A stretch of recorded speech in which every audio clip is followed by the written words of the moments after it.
नमस्कार साथियों, कैसे हैं आप लोग। तो आज का जो हमारा प्रश्न है ये अनुपात और समानुपात से है। ठीक है, जितने भी हमारे जो है कॉम्पिटिटिव एग्जाम की तैयारी करने वाले भाई हैं उनके लिए जो ये काफ़ी बेसिक सवाल है। तो जो है आपको देखना है कि कैसे इस प्रकार के सवाल जो है बनाए जाते हैं। तो यहाँ पर देखिए, अगर जैसे इस प्रकार का सवाल दिया होगा कि जैसे कि 6A = 4B = 9C हो तो A अनुपात B अनुपात C का मान निकालना है। तो इसको बनाने के लिए सबसे पहले आपको करना क्या होगा कि यहाँ पर चलिए मैं पहले लिख लेता हूँ। जैसे कि यहाँ पर 6A = 4B = 9C। ठीक है, तो इसमें A B और C का मान निकालना है। तो ठीक है, तो अगर आपको A का मान निकालना है तो इसको जो है कि इसको छुपा लेंगे। जैसे कि अगर किसी का भी मान निकालो तो उसको छुपा लेते हैं, यानी कि उसको भूल जाते हैं कि ऐसा कोई मान है। तो अगर A का मान निकालना है तो इसको छुपा लेंगे और इसमें दोनों में गुणा कर देंगे। तो 9 चौके 36, यानी कि A का मान हमारा आ गया 36। ठीक है, इसी प्रकार अगर B का मान निकालना है तो B का मान निकालने के लिए B को छुपा लेंगे। तो आपका आ जाएगा 9 छक 54। ठीक है, 9 छक 54 आपका आ जाएगा B का मान। इसी प्रकार C का मान निकालेंगे तो इसको छुपाएंगे तो आ जाएगा 6 चौके 24। तो इस तरह से जो है आपका A B और C का मान आ गया, लेकिन जो है आपका ये स्पेशल A B C का मान अभी नहीं आया। ठीक है, यहाँ पर आपको A अनुपात B अनुपात C का मान निकालना है। तो इसी प्रकार अनुपात में हम इसको रख देंगे। तो 36 अनुपात 54 अनुपात 24। अब इसको जो हमें कटा लेना है।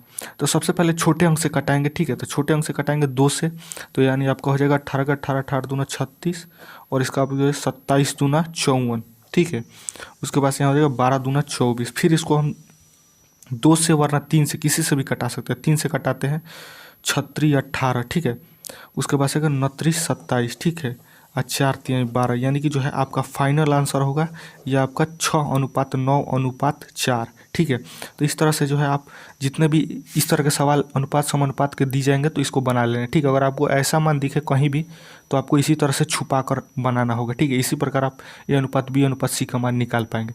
चलिए और आगे भी प्रश्न देखते हैं अनुपात और समानुपात से जुड़ा। ठीक है, देख सकते हैं कि यहाँ पर भी हमें A अनुपात B अनुपात C का मान निकालना है, जो कि अनुपात समानुपात से जुड़ा प्रश्न है। तो यहाँ पर आपको जो है दे दिया गया है कि A अनुपात B का मान 3:2 है। ठीक है, उसी प्रकार B अनुपात C का मान आपको 3:4 है। तो आप यहाँ पर देख सकते हैं कि यहाँ पर B का मान जो है 2 बार दिया गया है। ठीक है, तो आप कैसे निर्धारित कर पाएंगे कि जो है आपका ये B का मान कौन सा हम लें। ठीक है, तो इस तरह के प्रश्न जब आपको जो मिले और बनाना किस प्रकार है तो ये मैं आपको बताता हूँ। तो सबसे पहले आपको जो है A अनुपात B अनुपात C इस तरह से लिख लेना है। ठीक है, अब आपको यहाँ पर देख सकते हैं कि A अनुपात B का मान दिया है 3:2, तो आपको इसके सामने लिख लेना है। ठीक है, अनुपात समानुपात निकालने वाले प्रश्नों में इसी प्रकार जो है बहुत आसानी से आप बना सकते हैं। ये आप मान सकते हैं कि ये जो है बहुत ही आसान ट्रिक है।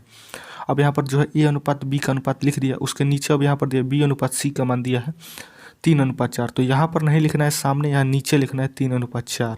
ठीक है, तो इस तरह से आप जो इसको मान को रख लेना है। अब यहाँ पर आप देख सकते हैं कि यहाँ पर पहले मैं अनुपात आपको डाल देता हूँ, जो है अनुपात, यहाँ पर अनुपात का सीन है। तो यहाँ पर देख सकते हैं अब यहाँ पर दे रहे हैं 3, यानी कि नीचे। तो इसके सामने जो है जो भी सामने खाली होता है, इस प्रकार से जो भी सामने खाली होता है वहाँ पर उसका मान रहा है। तो यहाँ पर देख सकते हैं यहाँ पर सामने 3 है तो यहाँ पर 3 डालना है। ठीक है, यहाँ पर 3 रखेंगे और यहाँ पर सामने इसके 2 है तो यहाँ पर भी 2 रखेंगे। तो इस प्रकार जो है A B C का मान आप आसानी से निकाल सकते हैं। तो अब आपको केवल कुछ करना नहीं है, केवल गुणा करना है। तो 3 का 9। ठीक है, तो 9 हो जाएगा, 3 दूना 6। ठीक है, ये 6 हो जाएगा, उसके बाद 4 दूना 8। तो आप यहाँ पर देख सकते हैं कि 2 से जो है कोई कटने वाला नहीं है। अगर आपको ये दोनों 2 से कटाएंगे तो ये 2 से नहीं कटेगा। तो इस तरह से आपका जो है यही फाइनल आंसर हो जाएगा। अनुपात और समानुपात के सवाल में होता है जब तक कटता है तब तक आपको कटाते रहना है। ऐसा नहीं कि यहीं पर, जैसे कि यहाँ पर एक सवाल था कि यहीं पर आपको छोड़ देना है, तो ऐसा नहीं करना है। जब तक लास्ट, जब तक कटना बंद नहीं हो जाए तब तक कटाते रहना है। इसी प्रकार जो है अनुपात समानुपात के आंसर आते हैं। तो इस तरह से जो है आप इस तरह के सवालों का यूज करके किसी भी जो है ABCD तक EFGH जहाँ तक समानुपात अनुपात दे वहाँ तक आप जो है निकाल सकते हैं। इसमें कोई टेंशन नहीं है इस तरह का ट्रिक यूज करके। तो आशा करता हूँ कि आपको ये जो है अनुपात समानुपात से जुड़ा सवाल पसंद आया होगा। आगे भी ऐसे सवाल लाते रहेंगे।